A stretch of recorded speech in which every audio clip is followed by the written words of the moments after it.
the book that I just downloaded because it was free on Audible, if you Audible member, it's called Dietland by Sarai Walker. Dietland. Dietland. So I was reading the student's paper, and I was like, "Oh, that book looks interesting." Well, you got to tell him why you're reading that book. And so, actually, so next weekend, I am going to the Rhetoric Society of America conference, and I'm presenting a paper. The what society? Rhetoric Society of America. Like in spoken rhetoric? Like rhetoric, so like teaching rhetoric and stuff like that. So this is a conference where you'll probably find lots of communication scholars, lots of English studies scholars, composition scholars, all of that. So where you teach rhetoric, right? You teach rhetoric in speech, you teach rhetoric in writing, and so they have a conference every other year, and this year it happens to be in Denver. Really? Yeah, and so that's the reason why I applied to it. I was like, it's in Denver? Yeah, let me just apply. So last summer when I applied, I just made something up, and it got accepted. You're gonna present? Yeah. So You got the hood. You carrying the hood on your back again? Yes. So I'm talking about Black excellence. So I'm presenting a paper called The Rhetoric of Fatness, and it's subtitled, I said I was fat, not ugly, because I'm writing a book called I Said I Was Fat, Not Ugly, right? Because the rhetoric of fatness speaks about people's worth in society. And so if you're going off of European standards of beauty, thinness is one of those standards. And if you know anything about Miss Mona and her healthy dollars, ain't none of us thin. In the Black body type, just us. Culturally. And culturally, you know, like larger. We just have larger frames. I have really big muscles, right? But there is value placed on your body based on how thin it is perceived to be. And so then when I call myself fat, my son really hates. But mommy, you're not fat. I'm like, boy, you see this right here, this roll, in this roll? He was like, that's just a little bit of fat, right? And because he, at 10 years old, has already internalized that fat equals ugly, fat equals less than. Yep. And so when I say that, he gets really upset. I'm just like, look, fat was used against me as a weapon. And so in order to reclaim it, you call yourself that. So then if somebody's like, and that's why you're fat, I'm like, yeah, and? Oh, now see, you guys are breaking some stuff down that we've been wrestling with all week. And before I get into it, Fatima, what are you reading? Okay, so I'm going to comment to what you said. I'm actually reading one of your son's books. Okay. He's my writer's crush. For real, I love him. I be on Instagram like, share. It's called Face Yourself. Okay. Look within. And so it's just like little snippets. You know, sometimes I don't need a full novel. I don't need a full paragraph. Sometimes I just need a few different words. And unlike Sherika, that's why I like to read, because I like to highlight certain words because I use them for later. So my most used conversation thread in my phone is the conversation I have with myself. And so it's just like, oh, if I'm talking to somebody or if I see something, I just text it to myself and, you know, revisit it at a later time. And, amazing. Yeah. So that's why I usually use them for like captions if I put up a post. I love captioning my post, or if I'm writing something for myself, I like to revisit words. So that's why I would prefer to see the words opposed to listening to them. I like what you all are bringing forward today. And by the way, it is Dr. Sherika and none other than Fatima, you know, in the Free Think Zone, i.e. Welton Street Cafe. Yes, And I will say something to what Sherika said. Okay. So there are some people who follow me on my social media, and one of my most used hashtags is heavy by design. Because I'm heavy by design. You know what I'm saying? Like, a lot of us, we don't really look at why we're in our bodies. Why did God gift me? And I say gift me this body. And so when you think about the work you're supposed to do, it's just like, I have work to do in this frame. So imagine being the poster child for the restaurant. Which you are. I am. So She said, imagine. You, Right. She said imagine. Like she doesn't have like a whole wall dedicated to her in the city. Imagine. Like anytime I tell somebody, I'm just like, yeah, I'm one of the owners of Welton Street Cafe. They're like, so is Fatima your sister? And I'm like, yeah. Oh my God. I'm like, Oh my God. Really?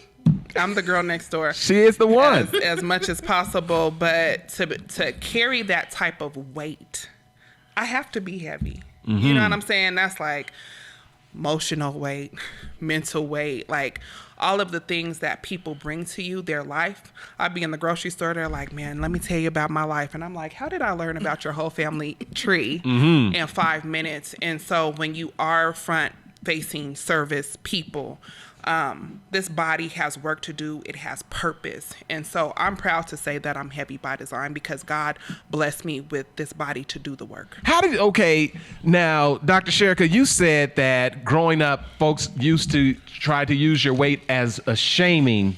Not just growing up. Shoot, as an adult. That's just too. the life. As an That's adult just as well. That's just so like when you exist in a fat body, and this is what you find in fat studies, right? So this fat studies is a field that grew out of feminist studies and gender studies, and it's really big actually in queer studies. I just found this out. I'm working with a colleague at Metro to create a class called Fat Studies, eventually, hopefully. But one of the things that they call attention to is the way that fatness has been weaponized, right? And so this is where the body positivity movement came in, where folks are just like, you know, everybody's body is beautiful. You need to accept people's bodies. And folks are like, no, you're contributing to unhealthy lifestyles, blah, blah, blah. And what people fail to realize is that your weight is not directly correlated to your health. You can be skinny and very unhealthy. You can be fat and very healthy. It's a matter of what you put in your body, how you move your body, what you put into your mind, right? And people don't see that. They look at you, they say she's fat, that means she's stupid, that means she's lazy, that means that she is unattractive, that means that she is worth less, right? Not worthless, but worth less, right? Less than.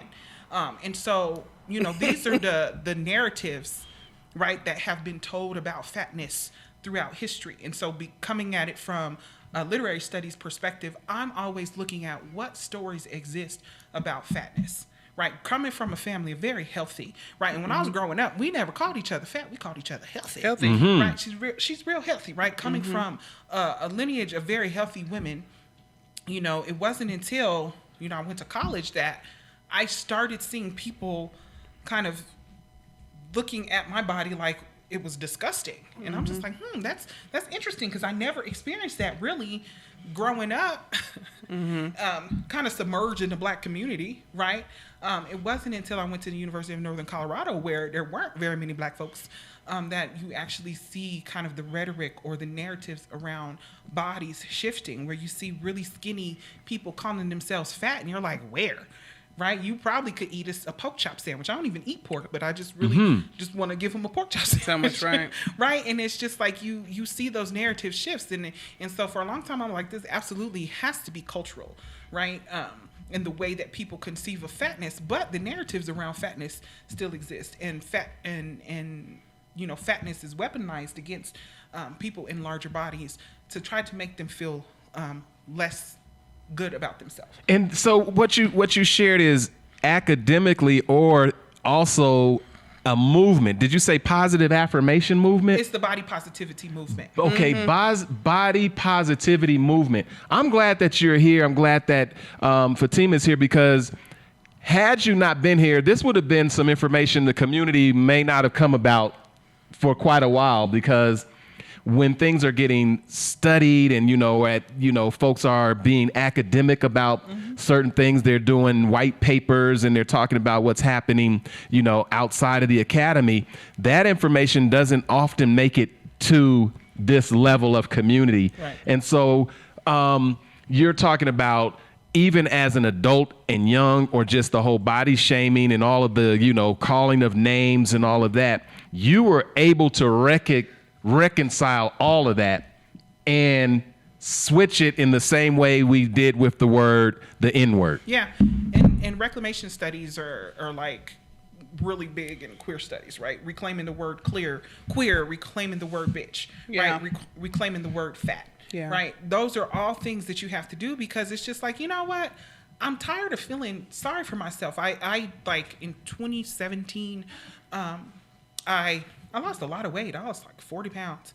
And folks are like, oh my God, you look so amazing. I'm just like, really? I didn't look amazing before the 40 pounds I lost, right?